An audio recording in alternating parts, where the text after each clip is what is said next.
alaikum, Zoul, bonsoir. Alors, je commence par vous lancer le titre. 5 octobre 88, 5 octobre 2020. Vous comprendrez tout à l'heure pourquoi on a fait la liaison. Mais nous allons demander à Chaban, qui est avec nous aujourd'hui.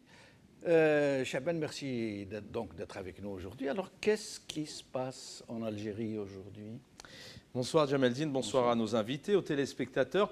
Alors les téléspectateurs se sont levés, les Algériens et les Algériennes se sont levés ce matin, ce lundi, un lundi 5 octobre 2020.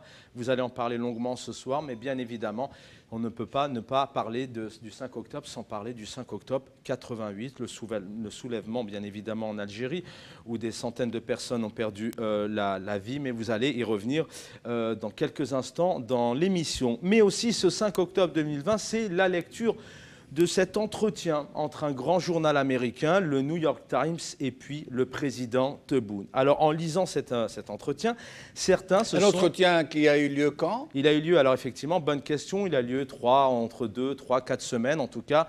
Mais il n'a paru qu'hier. Il a été diffusé et pas hier. Sous forme d'interview. Pas sous forme d'interview, c'est un entretien, c'est-à-dire que les journalistes se retrouvent avec des personnalités et puis échangent, discutent, etc. Puis après, ils en font ce qu'on appelle un papier. Oui. Et à l'intérieur de ça, donc, ils font un résumé un peu de la situation, en l'occurrence là, du pays. D'ailleurs, le New York Times parle de l'Algérie d'une manière très, très dure. Vous allez certainement y revenir. Très dur, c'est-à-dire, moi, je dirais plutôt très objectif. Ce n'est pas les articles habituels qu'on voit, par exemple, dans la presse française. Alors là, l'article, il a été au fond des choses. Vous faites bien de me reprendre, c'est dans ce sens-là, en dénonçant et en disant bien les choses. Et puis, ils vont reprendre quelques citations, on va y venir dans quelques instants, des personnalités donc interviewées, en tout cas avec lesquelles on échange. En l'occurrence, là, le président... Ça veut dire qu'ils ont interviewé Tebboune, Chengriha, Mohsen Belabbès, mais ce qu'ils livrent, ce n'est pas sous forme d'interview. Ils parlent en substance, mais ils citent néanmoins quelques déclarations. Exactement, c'est ce qu'on appelle un entretien. Donc oui, les Algériens et les Algériennes, vous n'avez pas rêvé. Certains nous ont demandé, effectivement, parce qu'on connaît comment est Tebboune. Tebboune, c'est du grand Tebboune. Rappelez-vous, il y a quelques semaines, sur France 24, il disait que le système médical en Algérie est le meilleur en Europe, le meilleur du monde. Oh, non, il a dit en Afrique. En Afrique, autant pour moi. Et l'un des meilleurs du monde. Et la meilleure du monde. Enfin, en tout cas, à chaque fois, c'est vrai que c'est du grand Tebboune. Alors, je rappelle qu'Abdelmajid Tebboune, 75 ans, il a été élu à moins de 8, moins de 10%, du moins nommé, désigné le 12 décembre dernier, qui, on peut le rappeler, est toujours illégitime auprès des Algériens. Alors ceci était donc bien réel dans son beau et grand bureau au palais, entouré de ses conseillers, entouré aussi de son chef d'état-major, Saïd Chengriha, qui était présent, pour un grand moment de ce que moi je peux appeler, on en parlait tout à l'heure... Comment vous l'appelez, Chaban ? Saïd Chengriha. Ils sont délicieux, hein, nos compatriotes qui sont nés en France. Chengriha, Saïd, Fatima, Raïma, Abdelkader. En tout cas, il était présent. Chengriha, il était présent. Il était présent pour un grand moment de ce qu'on peut appeler de congratulation, de se retrouver, on le disait tout à l'heure, se ronronner pour effectivement certaines autosatisfactions qui leur sont bien évidemment propres. Alors un entretien pour tenter peut-être d'énumérer les changements positifs en faveur du peuple et de dresser un état des lieux sur la situation actuelle du pays. Alors, pour être honnête, j'ai tenté de me mettre à la place du président Tebboune pour essayer de vous parler un peu et de vous énumérer ces quelques mots, mais pour vous dire, c'est très compliqué. Alors, tendez bien l'oreille. Voici exactement ce que représente la situation de l'Algérie aux yeux du président Tebboune, mais pas que, car dans son bureau, il y avait ses conseillers, c'est quand même important à souligner, et il y avait aussi le chef d'état-major, Saïd Chengriha. Je ne sais pas si c'est bien prononcé, c'est pas mal, je crois. C'est très bien. C'est en voie de progression. Alors en tout cas, sérieusement, c'est assez dramatique. C'est risible, mais en tout cas, c'est très dramatique pour un chef d'état-major quand on voit que les Algériens ne cessent de sortir dans la rue maintenant depuis plus de bientôt 2 ans. Le président, un article à retrouver sur le site donc, du New York Times. En français, hein, il est disponible en français. Il est disponible en français. Alors, le président assure que l'Algérie, je cite, connaît un jour nouveau, désormais libre et démocratique. L'ancien régime corrompu, auquel, je rappelle, fait partie Abdelmajid Tebboune, il faut le souligner, je cite, est chose du passé, donc c'est terminé. Je cite encore, nous construisons ici un nouveau modèle. Alors je prends le temps parce que c'est vrai que c'est assez fort. J'ai décidé de frapper fort en instituant une nouvelle politique et une nouvelle économie. Tout le monde a le droit à la liberté d'expression, mais seulement s'il respecte l'ordre. Il est normal que quelqu'un qui insulte et qui attaque les symboles de l'État finisse au tribunal. Pour vous dire, quand on voit le nombre de jeunes qui, cette année, juste pour une photo, une phrase sur Facebook, ont été incarcérés ou sont encore effectivement derrière les barreaux, c'est assez dramatique. Bien évidemment, le chef d'état-major, ne pas l'oublier, donc je vais le citer, l'armée est neutre. Comment voulez-vous que nous soyons impliqués en politique? Nous ne sommes pas du tout formés pour ça. Et bien évidemment, la cerise sur le gâteau, alors ça c'est aussi, c'est haut, c'est fort, c'est du grand Abdelmadjid Tebboune et ses conseillers, il n'est pas tout seul, je le rappelle. La fin du Hirak, c'est la cerise sur le gâteau, je cite, « Le mouvement de contestation citoyenne est terminé. Reste-t-il quoi que ce soit du Hirak d'un ton méprisant ?» Alors la réponse, bien évidemment. Ça c'est Tebboune qui le dit. Hein. Ça c'est Tebboune qui le dit. Que reste-t-il? Vous pouvez répéter? Reste-t-il quoi que ce soit du Hirak? Point d'interrogation. D'un ton, d'après le journaliste, d'un ton assez méprisant. Alors, oui. Je veux dire une sorte d'ironie, mais attendez, de quoi vous parlez?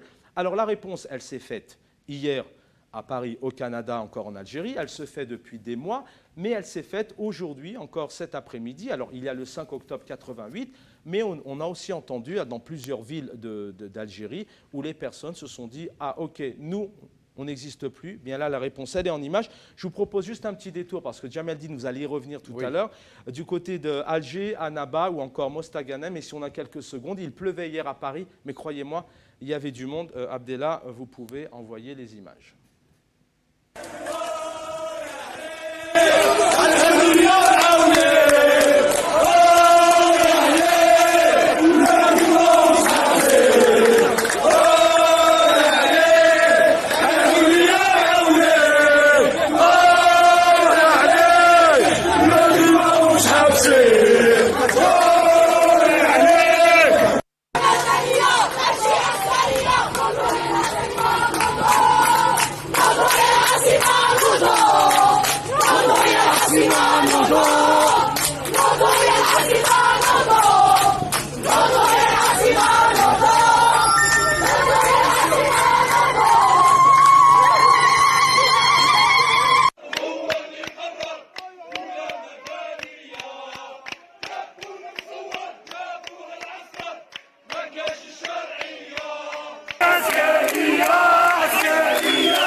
دولة مدنية تبوا المزور جابوا العسكر ما كاش الشرعية والشعب تحرر هو اللي قرر دولة مدنية تبوا المزور جابوا العسكر ما كاش الشرعية والشعب تحرر هو اللي قرر دولة مدنية يريدوا البلاد ظوالمات فيكم رب العالمين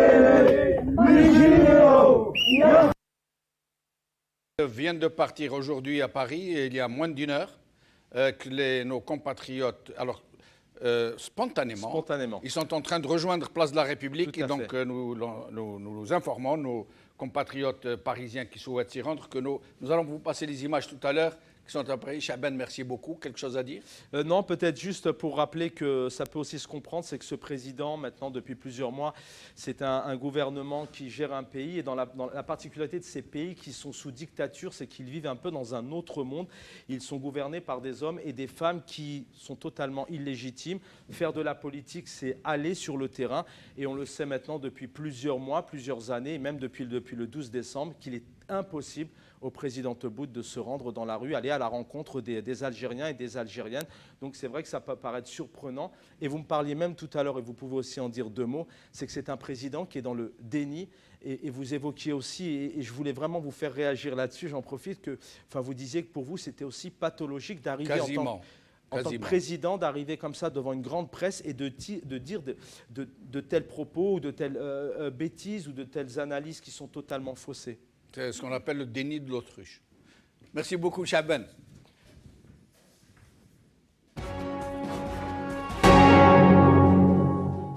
Salam alaikum, Mazoul, bonsoir.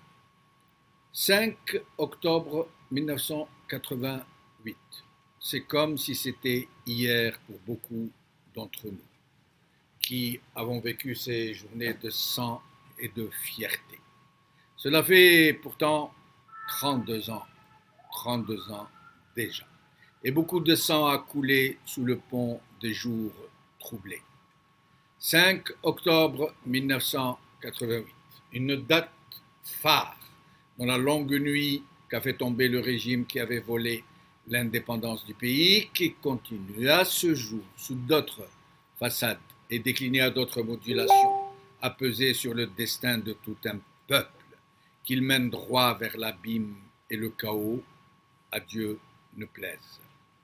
Des observateurs et d'autres, des chroniqueurs en tout genre, ont dit des choses et d'autres sur cette mémorable explosion populaire du 5 octobre 88, sur les causes profondes qui l'ont provoquée, sur sa sanglante répression, sur les sombres stratagèmes du régime qui, encore une fois, et avec un machiavélisme inouï, a osé voler la victoire et les sacrifices du peuple pour faire croire au même peuple qu'il venait de vivre son printemps et qu'il avait réussi à cueillir les fruits de ses sacrifices. En fait, un cadeau empoisonné qui se donnait des airs de concession, un ersatz de victoire qui avait laissé espérer à la fin du monopartisme, du socialisme de façade, de la même mise de l'armée sur le pouvoir.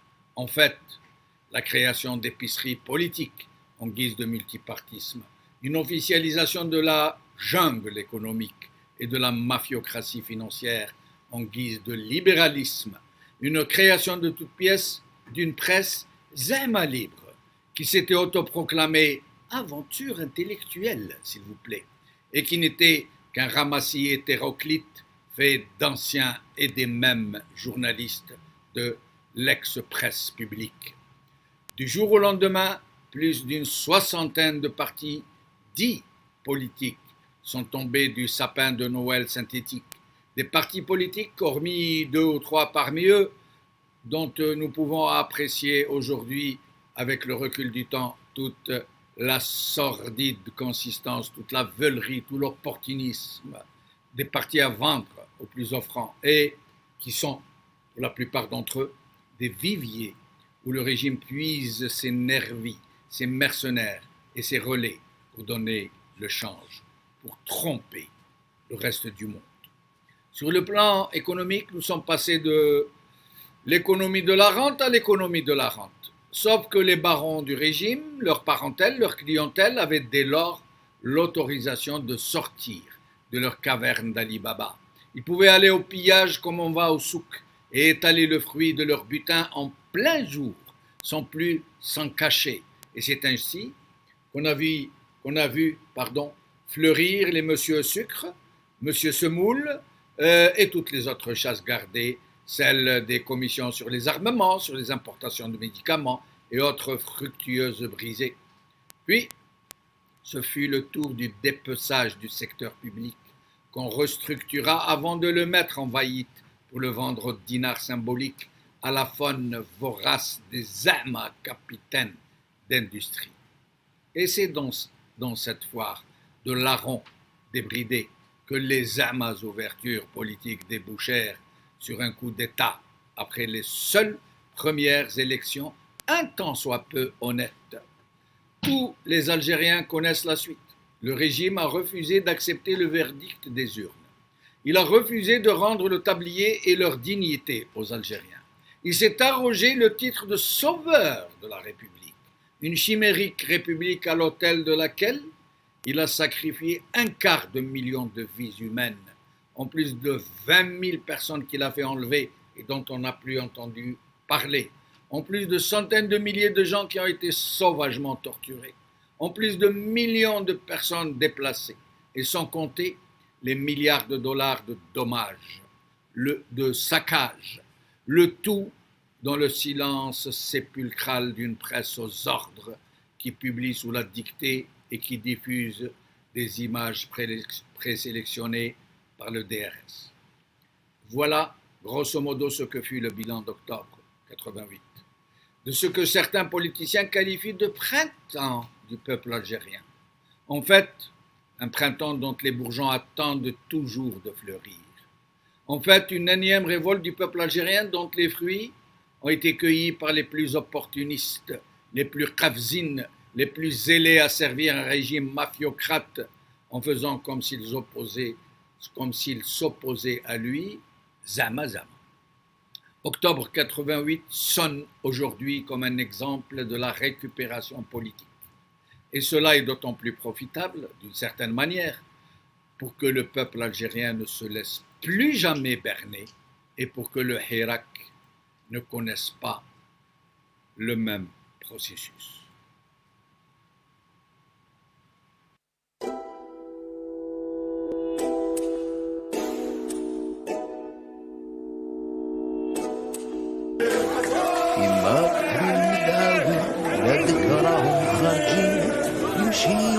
الحرية يما ولادك متحضرين طالبين ديمقراطية كل وقت زيد الياسمين في مسيرة سلمية التغيير العظيم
المزور جابوا العسكر مكاس الشرعية والشعب تحرر سلمية أنا ما جيتش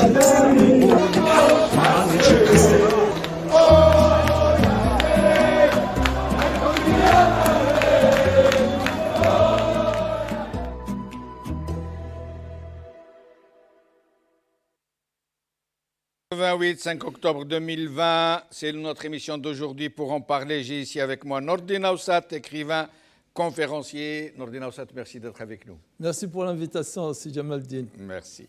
Fatih Titouche, militant politique. Fatih, merci d'être avec nous. C'est moi qui vous remercie, M. Benchenouf. Nous aurons avec nous Farida Hamidi depuis la place de la République. Comme notre ami Fatih Titouche nous a demandé de le libérer un peu pour qu'ils aillent courir rejoindre la place de la République. C'est Adel Jabbar qui nous a fait l'amitié de venir tout à l'heure en deuxième partie de l'émission pour nous accompagner depuis le Canada. Je rappelle que Adel Jabbar est analyste politique et qu'il est à Montréal. Nordin Aoussat, vous venez de voir les images des Algériens qui sont sortis. Certains disent pour répondre à M. Tebboune qui dit que reste-t-il de ce Hirak, et d'autres disent que non, que ce sont les bourgeons d'octobre 88 qui sont en train de fleurir maintenant.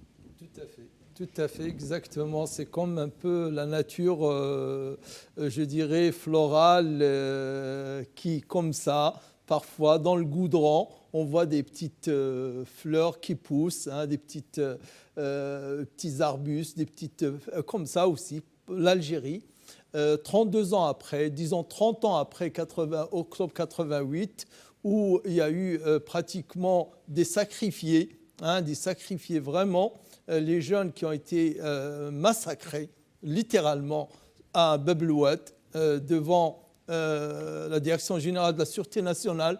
Hein, d'accord. Et donc 30 ans après, alhamdoulilah, il y a le Hirak qui est arrivé, le Hirak un peu pour laver l'affront, pour la revanche, pour le dire de façon, je dirais, nette et précise dès les premiers jours. Vous savez, s'il y a une grande leçon à apprendre de l'Hirak d'octobre 2020, aujourd'hui, l'interview a été citée tout à l'heure, et notamment la déclaration de Shingriha, l'octobre 88, quand on le rejoint en octobre 2020, il nous apprend beaucoup plus sur l'armée nationale populaire et la société algérienne que sur toute autre chose. Plus sur la classe politique, plus sur les autres aspects qui sont importants, qui ne sont pas, je dirais, de moins d'importance, mais il nous donne la plus grande leçon, c'est que cette armée-là, qui a pris le pouvoir à l'indépendance. Peut-être que vaut-il mieux dire les chefs de cette armée. Absolument. Merci de le préciser. Oui. C'est vrai, c'est plus précis et je dirais c'est plus clair en disant les chefs de cette armée. Comme en 62, ce n'était pas la troupe, ce n'était pas les officiers subalternes et autres, c'était plutôt les chefs, c'était l'état-major militaire, le chef de l'état-major en personne et son staff et son cercle le plus proche. Pareil, et les DAF à l'époque. Et les déserteurs de l'armée française, bien sûr. C'était pareil.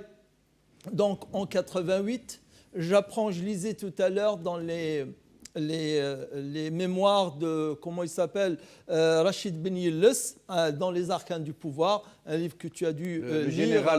Le général Ben Yilles, oui. L'amiral. L'un des rares généraux qui écrivent et qui sont relativement honnêtes, et qui est relativement honnête. Absolument, je dirais que... rien à voir avec les livres de Nazar. Non, absolument pas. On citera tout à l'heure les livres de Nazar, les mémoires, ça n'a rien à voir. C'est le mensonge, je dirais. Là, il dit qu'en 86, dans les émeutes de Constantine, quand il y avait des émeutes à Constantine, le colonel chef de région de 5e région, Tarash Mahiddin, avait demandé l'autorisation à ce que les militaires soient habillés en gendarmes et qu'ils sortent dans la rue pour faire la police. Oui. Et Belossif, qui à l'époque était le secrétaire général du ministère de la Défense nationale, du MDN, il a dit non, ce n'est pas dans le rôle de l'armée que de faire ce travail-là. Donc il a refusé et c'est pour ça que l'armée n'est pas sortie lors des émeutes. Et juste après cet événement-là, Belossif il a été mis à la porte, limogé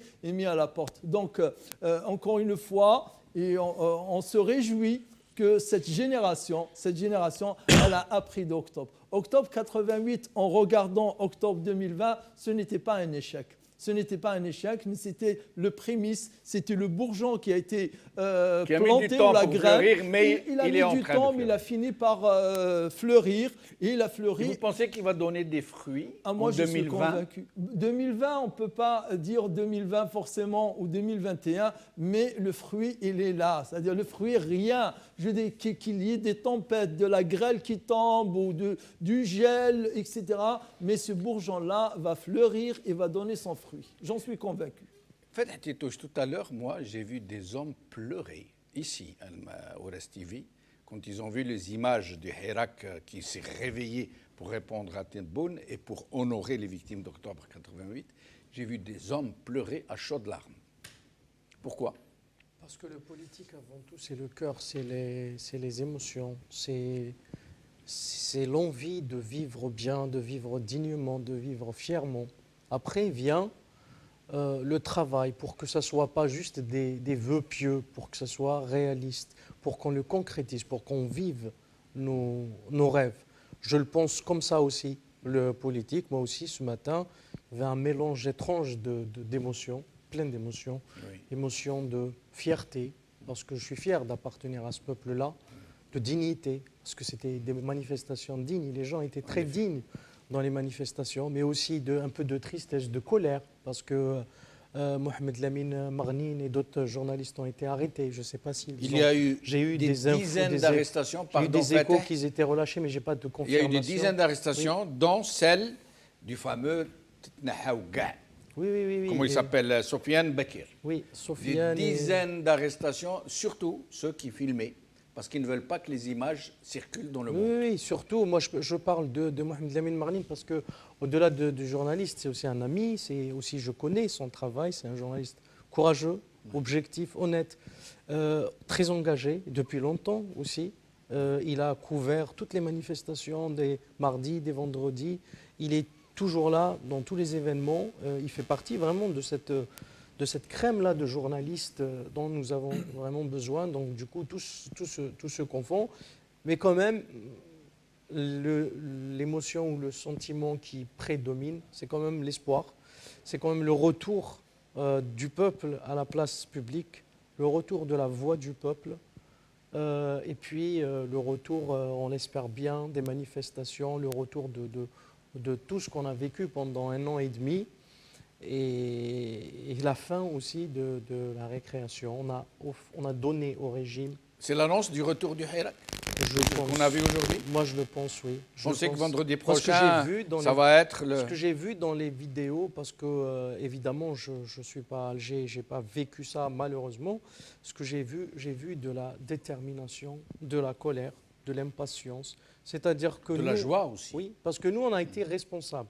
Oui. On avait tous appelé à suspendre, vous vous rappelez, on oui, a tous oui. appelé à suspendre les manifestations parce que nous considérons que rien ne vaut la vie de nos concitoyens. Rien, absolument rien du tout ne vaut la vie de nos concitoyens. Le régime avait d'autres calculs, avait d'autres considérations macabres. Ouais. Il est indigne, ce régime. Il a profité d'une situation comme ça, alors que nous, on était, on va dire, en adversaires loyaux. Ouais. On disait, on arrête, on suspend nos adversités parce qu'il y a quelque chose de commun à nous tous. Ouais. Le régime n'a pas respecté ce pacte. Le régime a arrêté les militants, a arrêté les journalistes. Il a déployé sa stratégie en pensant pouvoir arrêter la marche d'un peuple. Il se trompe. Et si on fait le parallèle avec octobre 88, moi, je ne suis pas d'accord. Je pense qu'on a échoué en 88. Sinon, le régime... Nous allons y arriver. C'est le prochain sujet, la prochaine thématique. Mais vous avez dit c'est le retour des Algériens sur la place publique, mais c'est aussi le retour des Algériens de France, place de la République. Et nous allons rejoindre Farida Hamidi qui est avec nous depuis place de la République. Farida Hamidi, est-ce que vous êtes avec nous? Oui, je suis avec vous. Bonsoir. Bonsoir. On attend de voir les images. Ah, voilà. Je ne suis pas. C'est surtout que je ne suis pas toute seule à la place de la République. Ah, je vois. Est-ce qu'il y a du monde? Ah bah oui, il y a du monde, comme vous voyez là.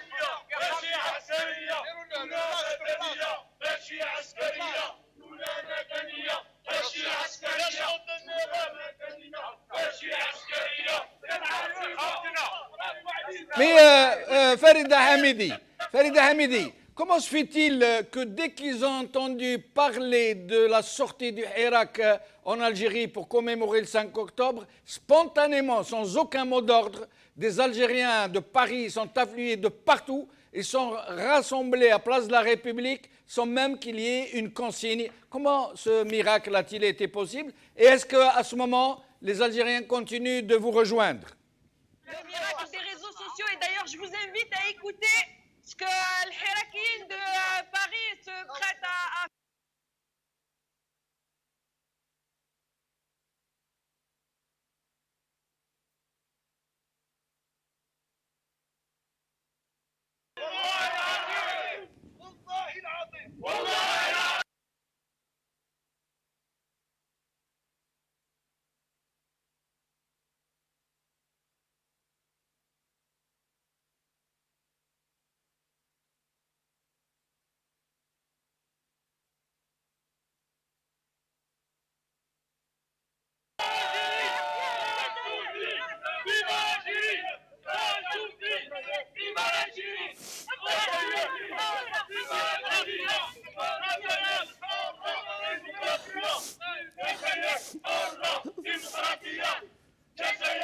C'est Nordin.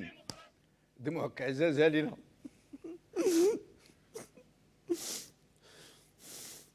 ne m'attendais pas à ça. Je ne m'attendais pas à ça. Nous retournons à la place de la République.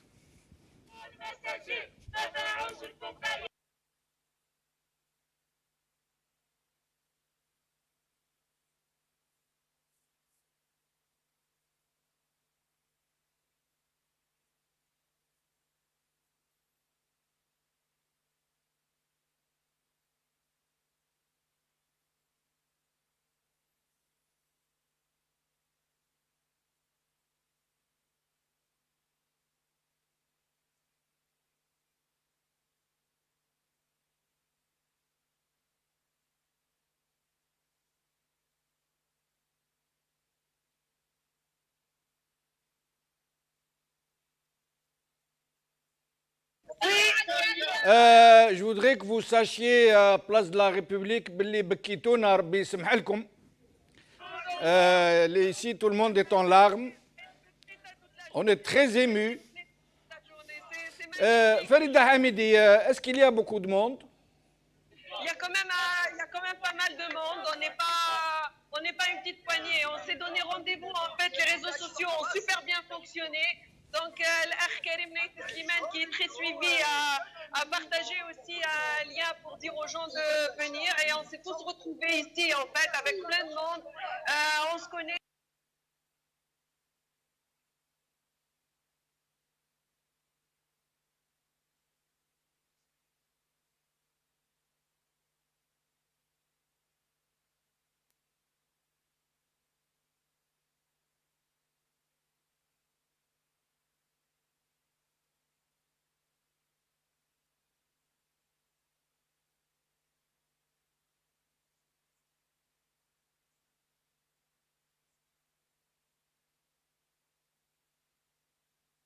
À Paris qui se pose la question pour vous rejoindre éventuellement. Si vous restez, ils vont certainement vous rejoindre, mais ils ont peur de prendre le métro ou le bus, sachant qu'ils ne retrouveront personne une fois arrivés. Est-ce que vous pensez rester encore? Oui, on est encore là. Ben, qu'ils viennent.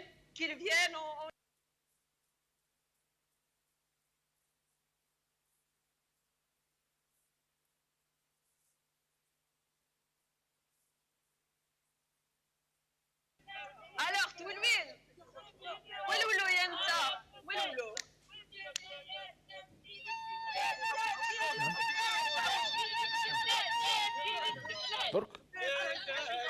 Voilà.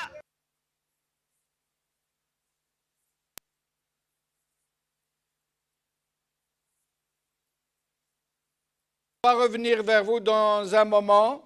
Restez avec nous donc. Essayez de vous mettre un peu en hauteur pour pouvoir nous passer de meilleures images. Je sais que ce n'est pas facile, qu'il fait nuit, que vous n'avez pas le matériel, que vous êtes armé de votre seul téléphone. Je reviens à vous dans un moment.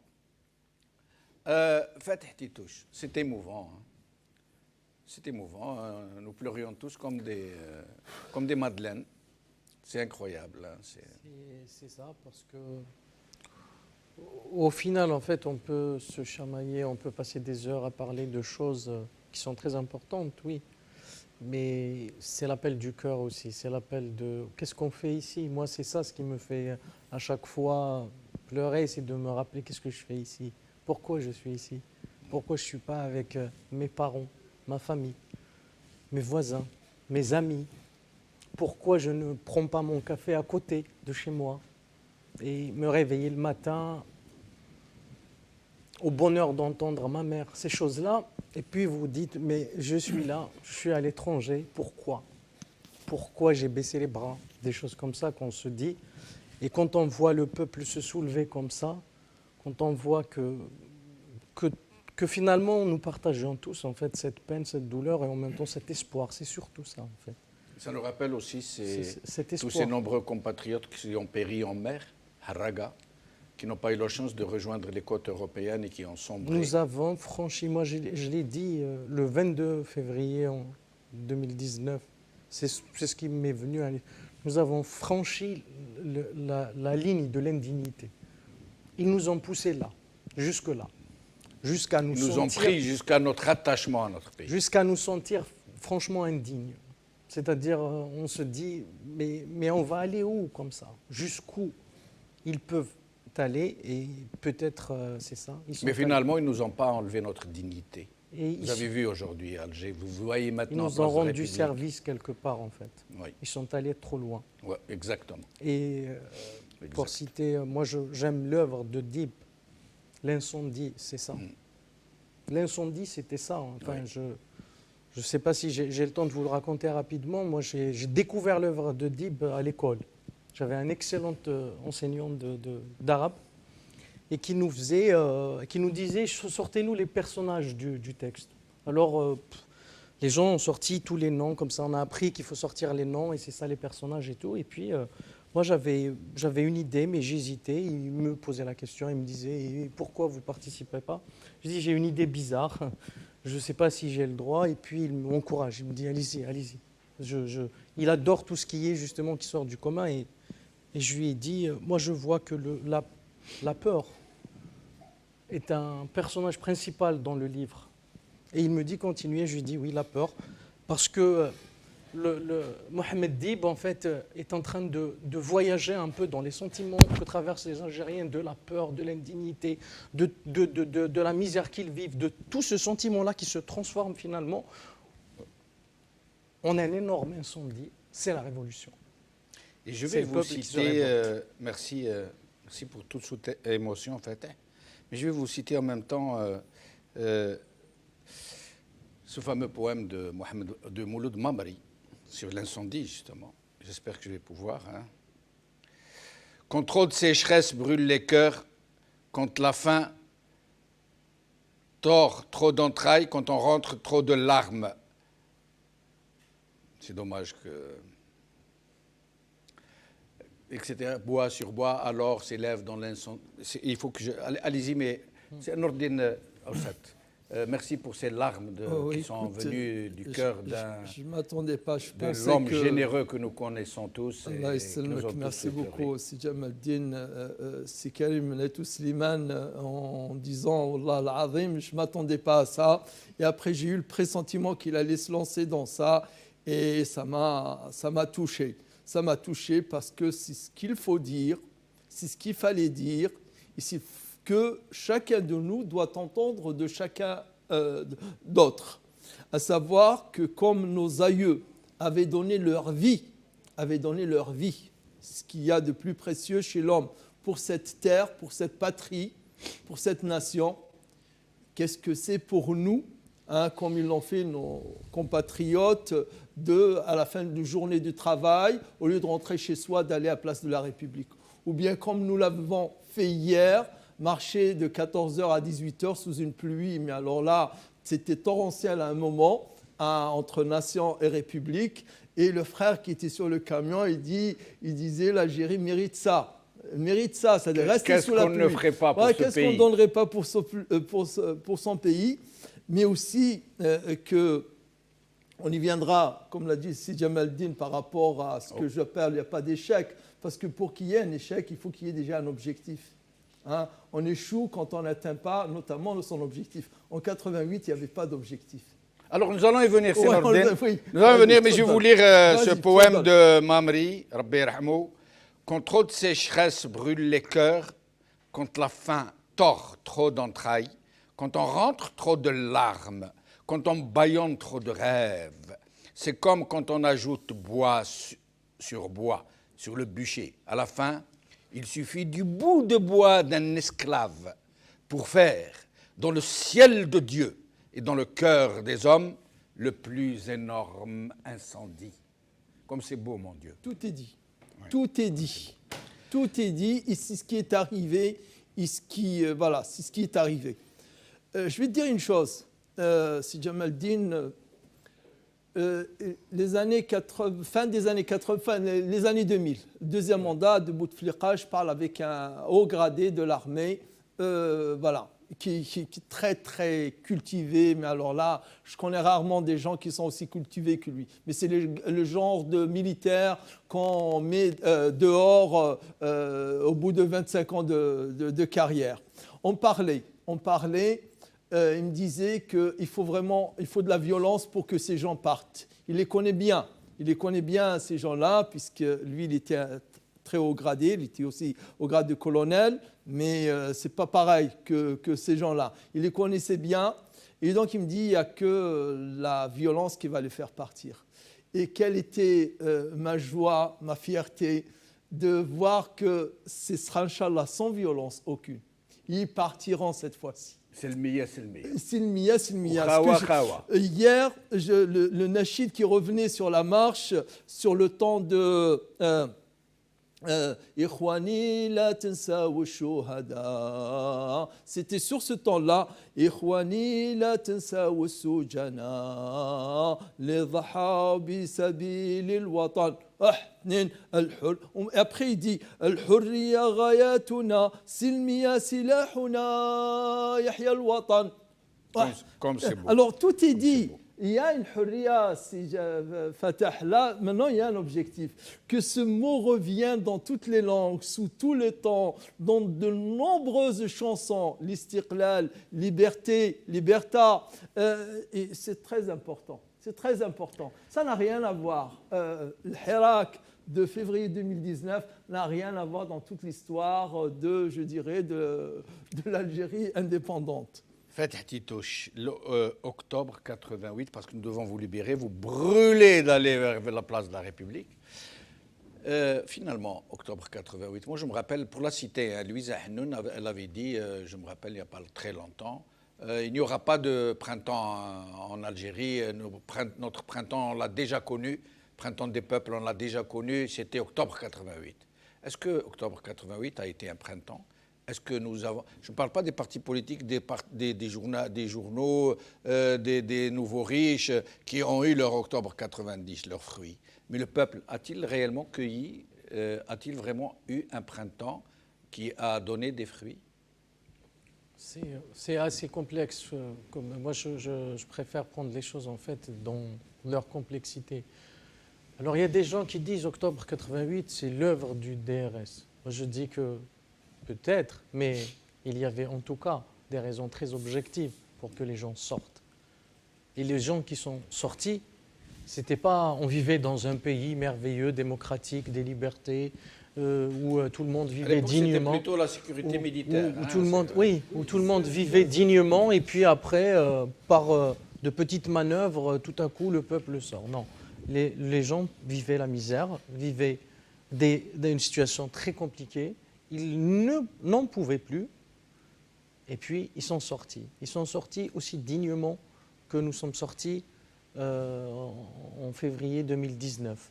Donc il y a eu, oui. Et ils ont trouvé en face des mitrailleuses. Et il y a un prolongement, ils les ont fauchés. Et il y a un prolongement, M. Benchenouf, parce qu'il y a eu des militants de 88. Des gens, moi j'ai rencontré des gens à Alger, j'ai rencontré des gens qui me racontent.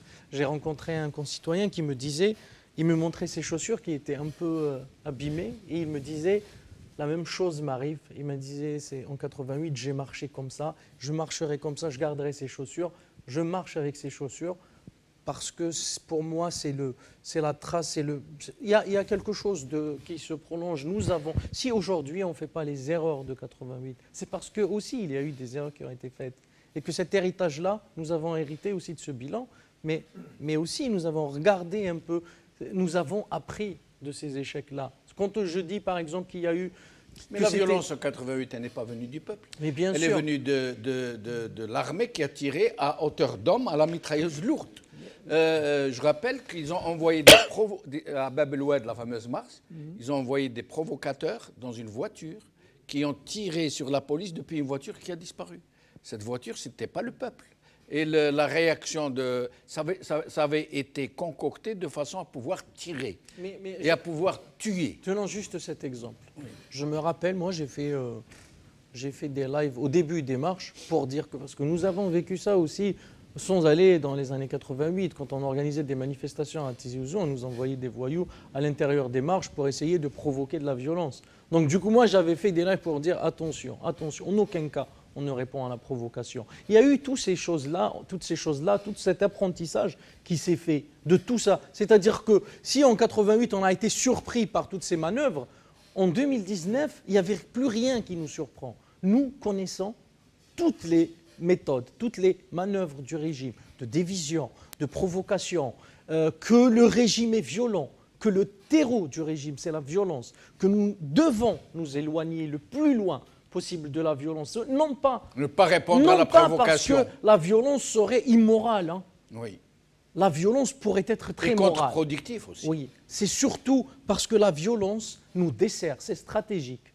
Exact. Nous pouvons être violents et moraux. Nous pouvons défendre notre honneur, notre dignité avec violence. Nous pouvons le faire, mais là, parce que nous savons que nous allons perdre. Exact. Et donc, du coup, c'était ça aussi le mot d'ordre du peuple. Et c'est quelque chose de génial. Les gens ne voient pas, par exemple, le génie dans... Nous avons organisé des manifestations à Tizi Ouzou, on essayait d'éviter la violence. Qu'est-ce qu'on faisait? Alors, on faisait un cordon de sécurité, on essayait de repérer les gens qui provoquaient. Mais là, il y a quelque chose de plus génial que tout.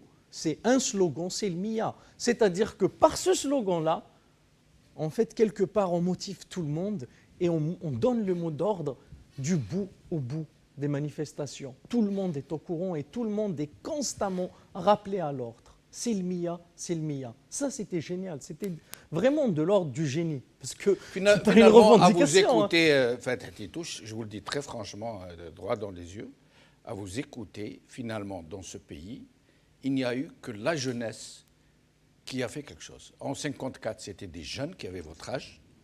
En 88, c'était des jeunes comme vous qui sont morts, 500 morts, des milliers d'estropiés. Et aujourd'hui, ce sont des jeunes comme vous qui sont en train de nous sauver de ce régime. Finalement, il n'y a que les jeunes dans ce pays qui ont fait leurs preuves, très franchement. Après, c'est pas propre à nous. Je pense que c'est propre à l'humain. Toutes les révolutions ont été... Non, mais chez nous, les gens d'un certain âge, soit ils ont raté ma génération, moi, elle a failli. Hein. Ma génération, elle a failli. Notre jeunesse, à nous, du temps de notre jeunesse, il y avait des cas isolés qui essayaient de résister, mais alors que votre génération, celle de octobre 88, celle de 54, c'est des générations dont la jeunesse a libéré le pays, ou dont la jeunesse a sauvé l'honneur. Il faut quand même le dire. Il y a aussi les traumatismes. Moi, j'ai rencontré une enseignante qui a vécu 88 et à Alger. Et elle m'avait reconnu comme ça dans la rue, elle est venue me parler, elle me racontait, elle me disait, j'ai honte de le dire, mais je suis sorti qu'à la 5e manifestation. Je lui dis alors pourquoi? Elle me disait parce que j'avais peur, parce que j'étais sorti comme vous en 88 et j'étais très contente qu'on sorte comme ça parce qu'on en avait marre. Et puis après ça c'est... Après, elle m'a dit, j'ai vécu le drame, moi, j'ai vécu l'horreur, j'ai vécu des choses que je ne voulais ni pour moi, ni pour mes enfants. Mais elle m'a dit, après 3 manifestations, je commençais à me dire, mais non, j'y crois. J'y crois. Fatih Titouche, merci pour cet espoir obstiné. Merci de nous avoir restitué l'honneur. Je parle à travers vous, je parle à toute la jeunesse algérienne. Merci, merci, merci. Je vous laisse courir à la place de la République. Je vous remercie. Et nous allons être rejoints par Adel Jabbar. Mais en attendant, nous allons reprendre Farida Hamidi. Est-ce que vous êtes avec nous? Je suis avec vous, oui. Alors, dites-nous, Farida Hamidi, qu'est-ce qui se passe? C'est un climat de fête à la place de la République? Ça n'arrête pas. C'est un climat de fête.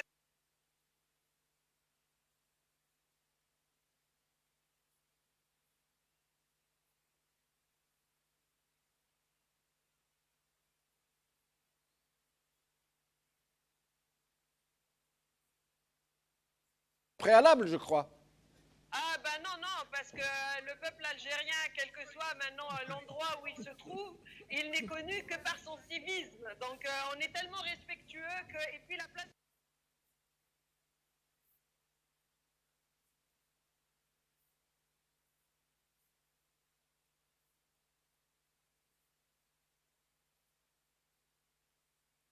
Oui, il y a encore du monde qui afflue. Bon, je ne vais pas vous dire qu'on est des centaines et des...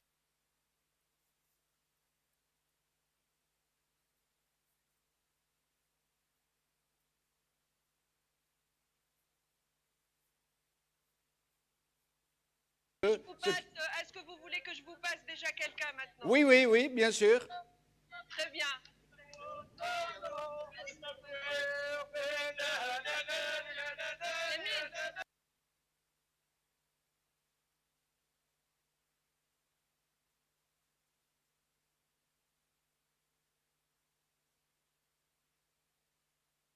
مين؟ السلام عليكم. عليكم السلام ورحمة الله. تهاني الشعب الجزائري اللي راه في الجزائر وخصوصا في 40 ولايه وخصوصا الجزائر العاصمه. اليوم برهنوا الشعب الحر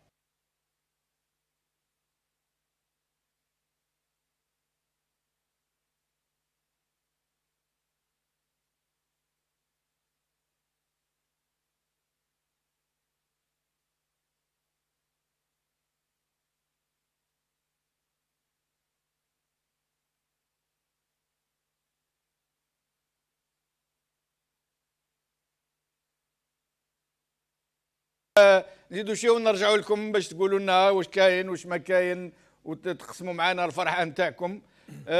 سي نور الدين, j'aimerais que la régie appelle Adel Jabbar pour qu'il nous rejoigne.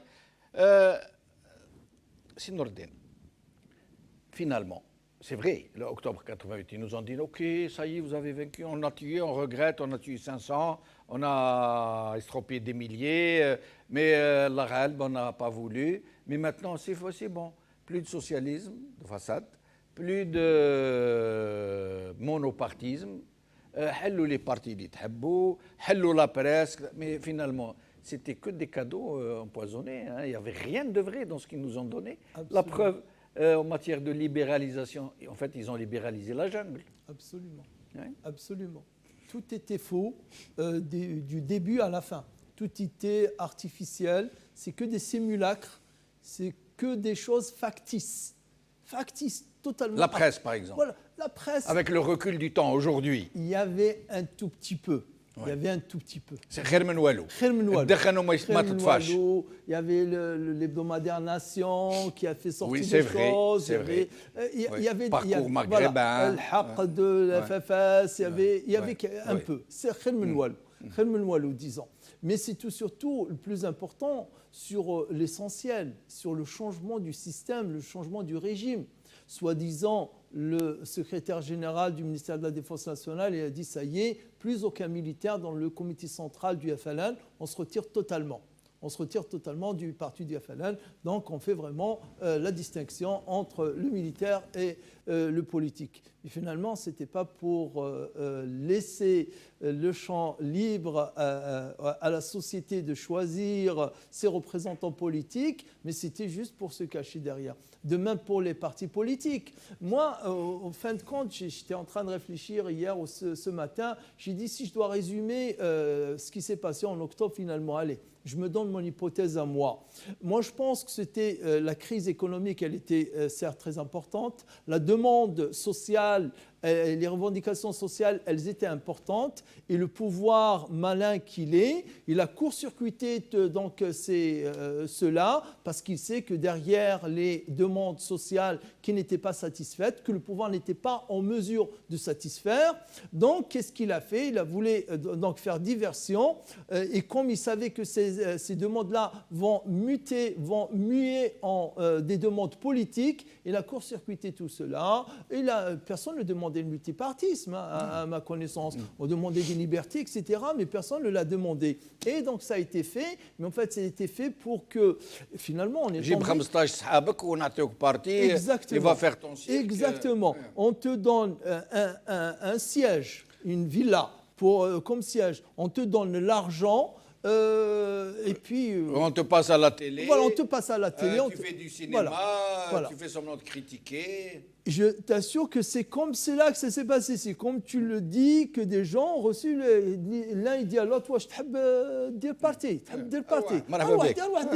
comme ça. La preuve. Oui. Mais la plupart de ces partis qui ont été aujourd'hui, avec le recul du temps, ils se sont avérés des épiceries politiques. Ils sont en train de servir le régime. Ils sont en train de le cautionner. Ils sont en train de lui apporter de l'eau à son moulin. C'est voulu, ils ne font pas de l'opposition, hormis quelques rares partis. On ne parle pas, il y a 2 ou 3 partis, mais sinon les autres, c'est volontaire, ils le savaient. Ils savaient qu'il allait servir de paravent, qu'ils allaient servir de façade, et qu'ils vont servir de relais de clientèle, dans le système clientéliste. Ils le savaient, mais ils ont joué le jeu pour ces raisons-là. Mais le plus important dans tout cela, c'est quoi? C'est que finalement, l'armée, elle a commencé à vraiment s'insérer dans ce schéma qu'ils veulent encore aujourd'hui le réconforter, encore sceller, c'est de devenir une certaine monarchie. C'était déjà une oligarchie, et comment ça s'appelle, il l'a dit.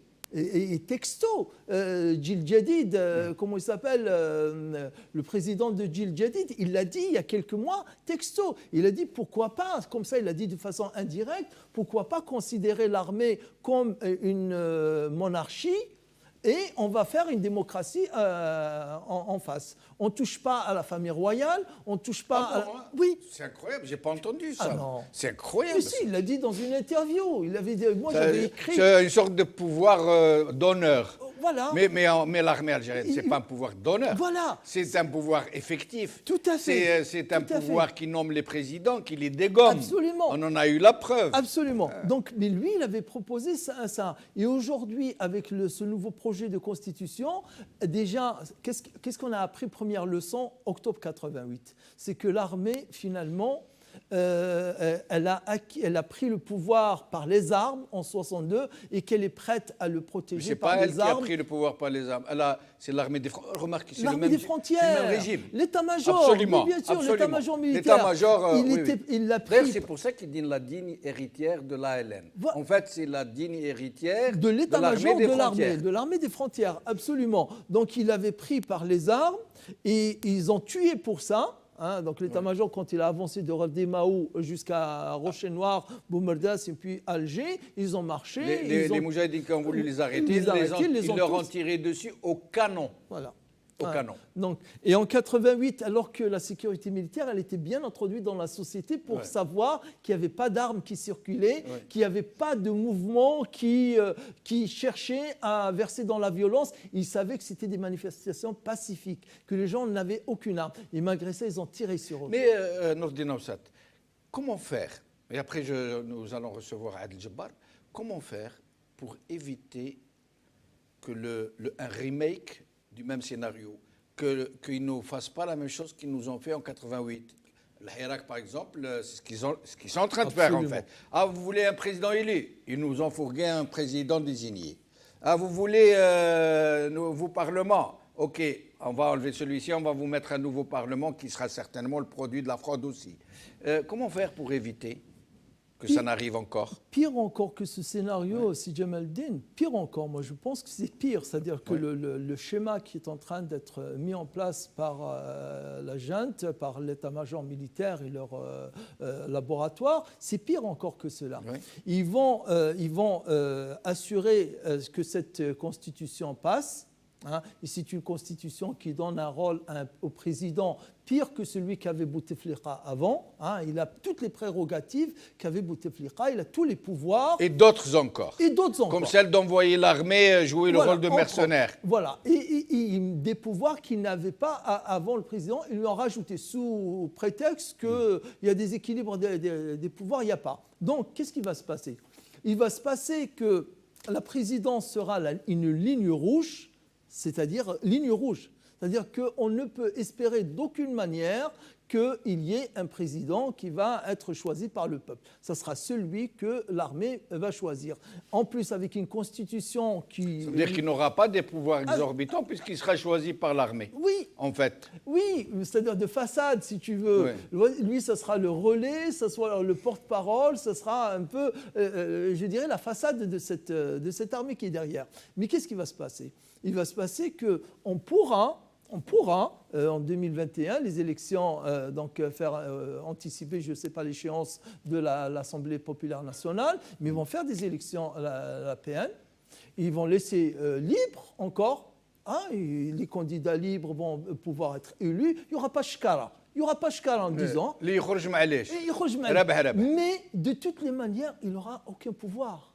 Il n'aura aucun pouvoir, cette Assemblée nationale. Mais cette espèce de ruse animale qu'ils portent dans leur stratégie et qui est visible comme un nez au milieu de la figure. Par exemple, cette histoire de Aïssaba qu'ils mettent en prison. Oui. En fait, ils mettent en prison leurs anciens acolytes, leurs associés, leurs complices. Mais ils ne les mettent pas tous, ils mettent une partie. C'est vraiment de la poudre aux yeux. Ils nous jettent en pâture les plus exécrés de la population. Mais la réalité des choses n'a pas changé. Les commissions sur les armements, on ne nous a rien dit dessus. Absolument, personne ne les a cités. C'est l'endroit où il y a le plus de gabegies. Les vrais maîtres du jeu en termes de monopole. Ceux qui ont la pharmacie, ceux qui ont les grosses importations, on ne nous dit rien dessus. Absolument. Et ils continuent de faire Absolument. leur beurre. Non, ça continue, ça continue. Pire encore que l'été dernier, par exemple, quand j'étais à Alger, j'entendais quelqu'un qui me dit, voilà, je viens parce que je vais voir pour les investissements au bord de la mer, on se lance dans le tourisme. J'ai dit, là, en plein Hirak, mois d'août 2019, et qu'il y a des investissements sur des choses qui n'étaient pas avant. Alors qu'ils n'ont même plus d'argent. Voilà, sur le littoral, etc. J'ai dit, c'est que ces gens-là, ils sont teklin à la loi, c'est-à-dire qu'ils sont rassurés. Ils sont gonflés. Ils sont gonflés, oui, ils sont vraiment gonflés, qu'eux, ça va passer et ça pourra se faire. Adel Jabbar, merci d'avoir accepté notre invitation. C'est moi qui vous remercie. Je salue.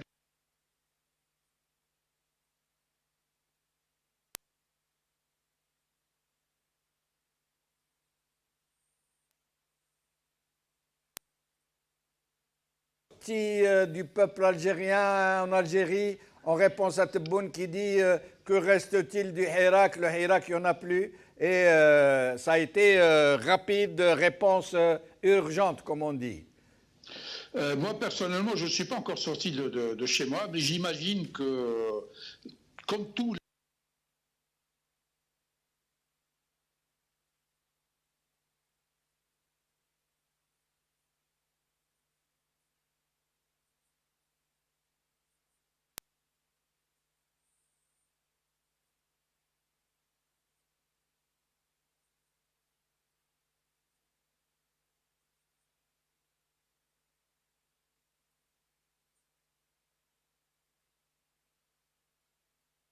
Les uns des autres, ils ne peuvent pas, comme à Paris, par exemple, comme ça, sortir de chez soi, prendre le métro, aller à Place de la République.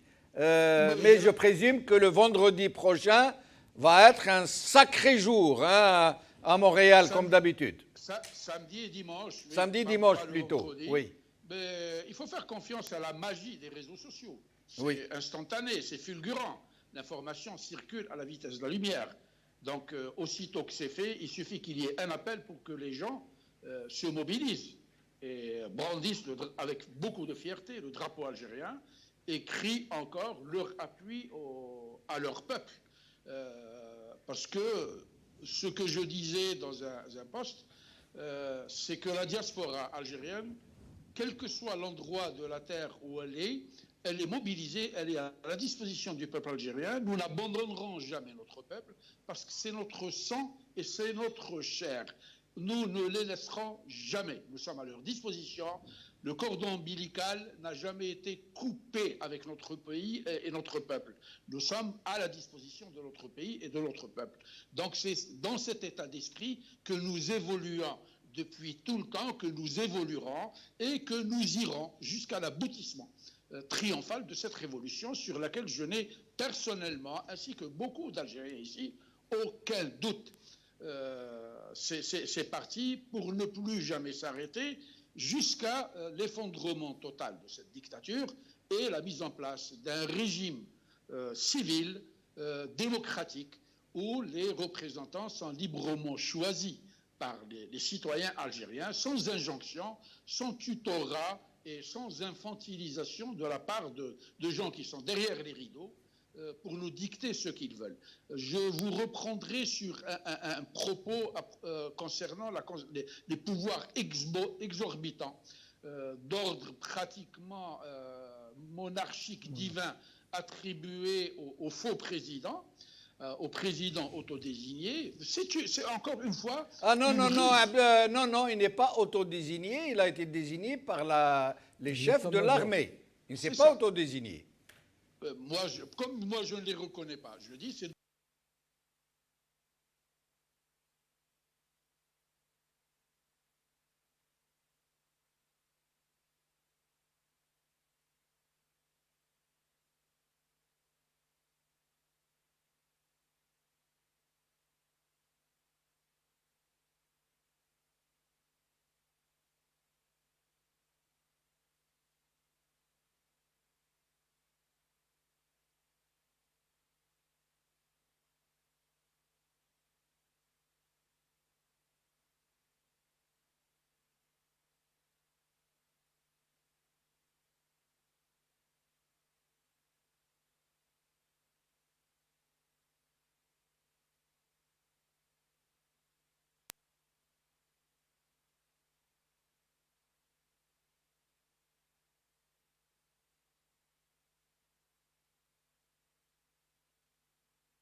Aujourd'hui en Algérie qui a fait pleurer des hommes. Je n'ai jamais vu autant d'hommes pleurer en une seule journée ici à Paris quand ils ont vu nos compatriotes sortis. Et même sur ce plateau, nous avons tous pleuré comme des madeleines, comme on dit.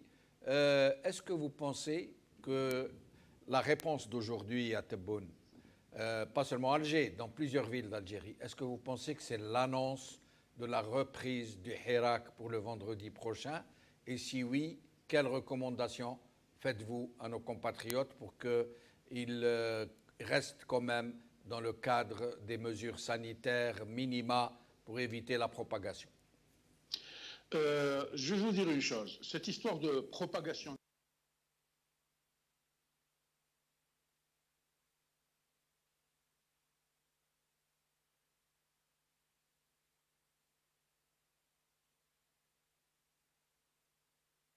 pour en faire de la chair à canon au profit de puissances étrangères. Donc, je recommande à notre peuple, comme nous le faisons ici, vous savez, ici à Montréal, nous avions marché nous étions à peu près une centaine de milliers de personnes qui ont marché pour les libertés démocratiques contre le port du masque. Et il n'y a jamais eu de problème. Montréal aujourd'hui est déclarée zone rouge. Mais les gens font extrêmement attention. Les Algériens de l'Algérie se sont acclimatés à cette histoire de Covid, mais il y a eu une exploitation honteusement politique de la part du pouvoir, qui est un pouvoir malin, rusé, malhonnête. Il a utilisé la pandémie du Covid pour nous tomber dessus, pour commencer à vouloir mettre toutes ses forces diaboliques et sataniques pour casser. Pendant que vous parlez, Adel Jabbar, nous voyons une manifestation où néanmoins les manifestants ont leur masque. À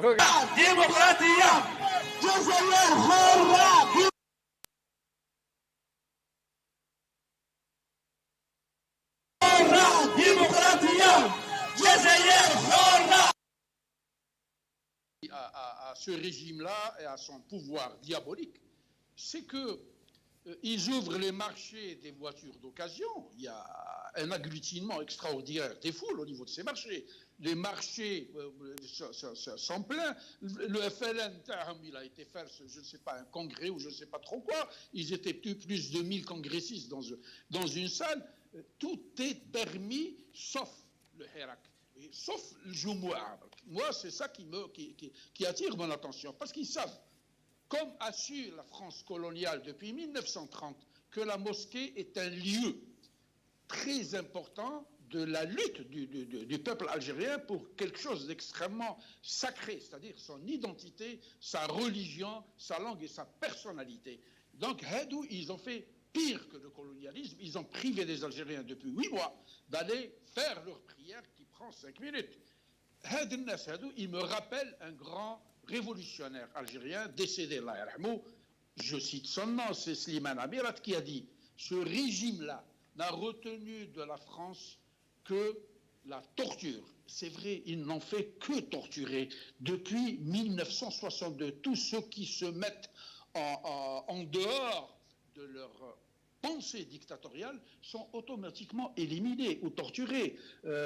Octobre 88 n'est pas tombé du ciel, c'était une insurrection de gens, ce n'était pas tout le peuple qui était sorti. Il y a eu une manipulation certainement, mais l'armée était là. Elle a agi, elle a tiré à balles explosives. Je lisais ce matin un témoignage d'un grand médecin orthopédiste qui avait opéré des jeunes qui étaient blessés. Il disait, on ne comprenait pas. Les os étaient en bouillie, les muscles étaient partis, mais la balle, généralement, qui se logeait dans le corps, on ne la trouvait pas. Ils ont utilisé des balles explosives. C'est des criminels, ces gens-là. Et des jeunes ont été amputés. Adel Jabbar, merci infiniment. Nous arrivons bientôt à la fin de l'émission. Un dernier tour de micro. Participation. Nos salutations à nos compatriotes du Canada. Nous allons rejoindre Place de la République. Farida Hamidi, vous êtes avec nous?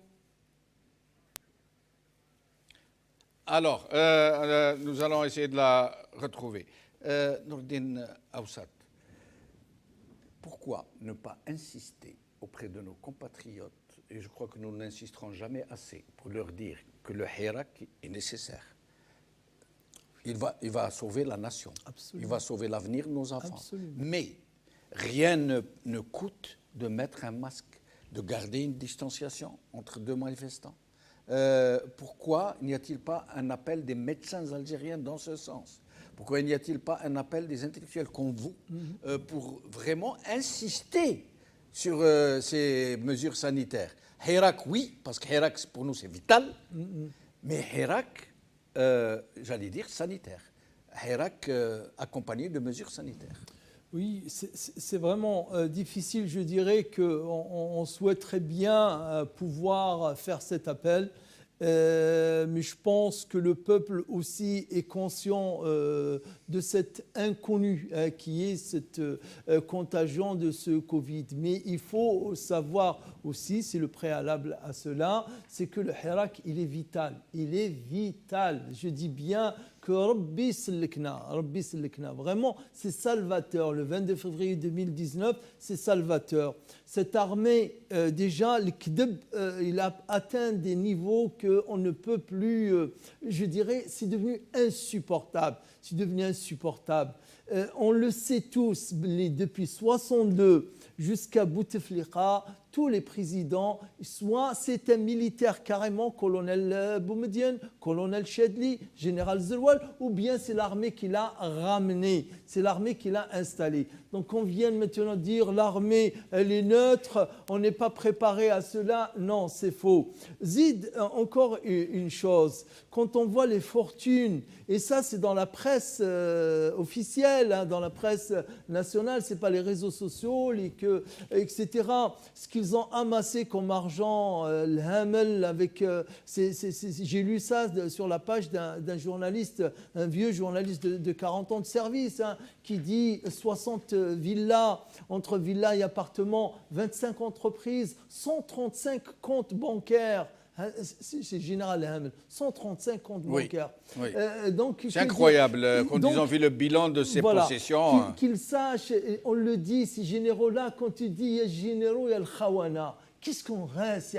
Quelle image ils gardent? Wallah ma habsin, ya généraux, ya le khawana, wallah ma habsin. Qu'est-ce qui reste? Partez, que les généraux partent.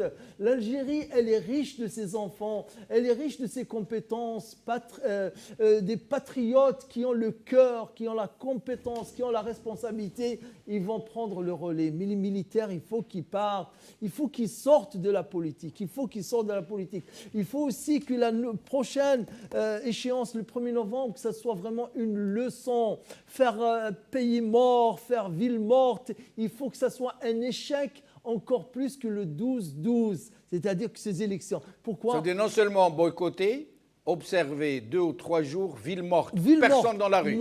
Comme ça, mais c'est Jamaldine, quand j'étais là, Wallahi al-Azim, comme il a dit notre frère, Wallahi al-Azim, الجمعة السبت والحد في الدار on sort pas. ما نخرجوش نخلوا لهم البلاد فارغه. ها فوتوا نتوما وديروا الدستور نتوما حنا ما رناش قابلين صاي خلاص. Alors, Jamaldine, un mot. Un pays qui était un pays, toutes les révolutions ont été faites par le peuple. Oui. Toutes les révolutions ont été faites par le peuple. Et par la jeunesse. Par la jeunesse de ce. On arrive encore à lui faire une constitution qui met table rase du peuple. Comme s'il n'avait rien fait. Comme si ce peuple... Makhraj Mahdar, ni les capables, ni les compétents, ni l'étabilité. On lui installe encore une constitution avec un régime, comme il a dit... Et un président désigné qui dit « Moi, j'ai été élu par le peuple ». Oui. Voilà. C'est Nourdine, nous arrivons à la fin de l'émission. Nous allons finir avec Farida Hamidi, qui est avec nous depuis Place de la République à Paris, où sont en train d'affluer nos compatriotes parisiens. Farida Hamidi, quelle est la situation chez vous? Ça continue.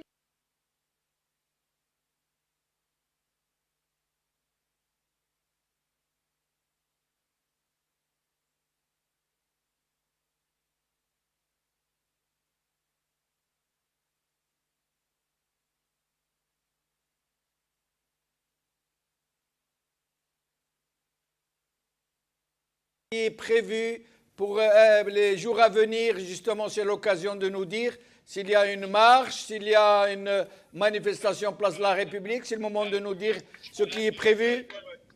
Alors, il y a des choses qui sont prévues, il y a des autorisations qui sont en cours, donc c'est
La République, merci au peuple algérien, merci de nous avoir redonné l'espoir, merci de nous avoir dit que l'espoir est obstiné, que l'Algérie restera debout et que l'Algérie restera unie, que l'Algérie restera pacifique jusqu'à la victoire finale.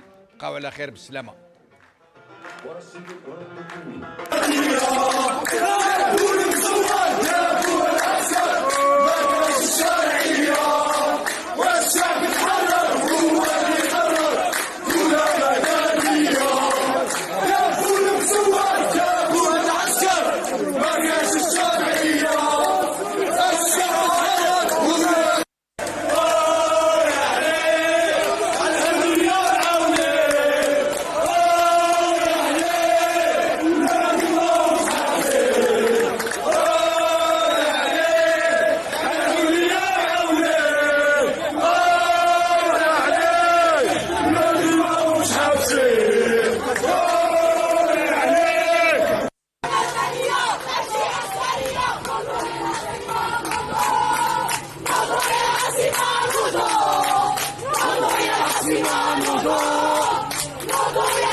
Le 5 octobre, lundi le 5 octobre, en place